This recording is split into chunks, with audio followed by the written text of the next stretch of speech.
ప్రజలందరూ గమనించాల్సిన విషయాలు ఒక 2, 3 గుర్తు చేస్తాను. నేను చెప్పే ప్రతి మాట అది జరుగుతున్నటువంటి పరిణామాలు ఆలోచన చేసి మాట్లాడతాను. వాటిని షేర్ చేయండి, లైక్ చేయండి. ఒక గ్రామంలో సీసీ రోడ్డు పోస్తే, ఒక కాంట్రాక్టర్ సీసీ రోడ్డు పోస్తే క్వాలిటీ కంట్రోల్ ఉండదు. క్వాలిటీగా పోయరు. దాన్ని ఎవరు ప్రశ్నించరు. ఒక సైడ్ కాలువ కడితే అది క్వాలిటీ ఉండదు. దాన్ని ఎవరు ప్రశ్నించరు. ఒక ఆర్ఎన్బి వ్యవస్థ ఒక డాంబర్ రోడ్డు పోస్తే క్వాలిటీ ఉండదు. కోట్ల బడ్జెట్ తీసుకుంటారు ప్రభుత్వ నిధులు. క్వాలిటీ ఉండదు. దాన్ని ఎవరు ప్రశ్నించరు.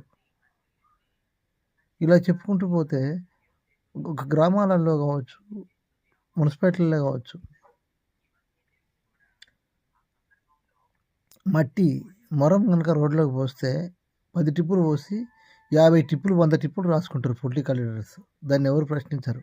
కానీ ఆఫ్టర్ 9,500 జీతం వచ్చేటటువంటి పారిశుద్ధ్య కార్మికులను ఏ మూలకు పోయినా ఒకడు ఇదేందని బెదిరిస్తారు. ఇదేంటి మరి? అది అన్యాయం కాదా? అది ప్రజాధనం వృధా అయితలేదా? ఇది గమనించాలి. మాట్లాడుతున్నప్పుడు ప్రతి పౌరుడు ప్రశ్నించాలి, కాదనట్లేదు. కానీ పద్ధతి తప్పి ప్రశ్నించొద్దు. పద్ధతి కాడ ప్రశ్నించాలి. కష్టపడి పనిచేసేవాడు అటు ఇటు ఒక గంట అటు ఇటు పని చేయవచ్చు. దానికి ప్రశ్నిస్తావే? కోట్ల రూపాయలు కాజేస్తున్నటువంటి పొలిటికల్ వ్యవస్థను ఎందుకు ప్రశ్నించట్లేదు? ఒక సర్పంచ్ జీతం తీసుకుంటారు.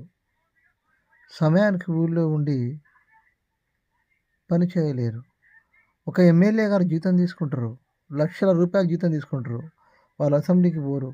ఎంపీలు లక్షలు జీతం తీసుకుంటారు. వాళ్ళు పార్లమెంట్కి పోరు. మరి వాళ్ళ జీతం ఎందుకు కట్ చేయరు? ఇట్లాంటివన్నీ ప్రశ్నించేవారు గమనించి ప్రశ్నిస్తే మంచిది.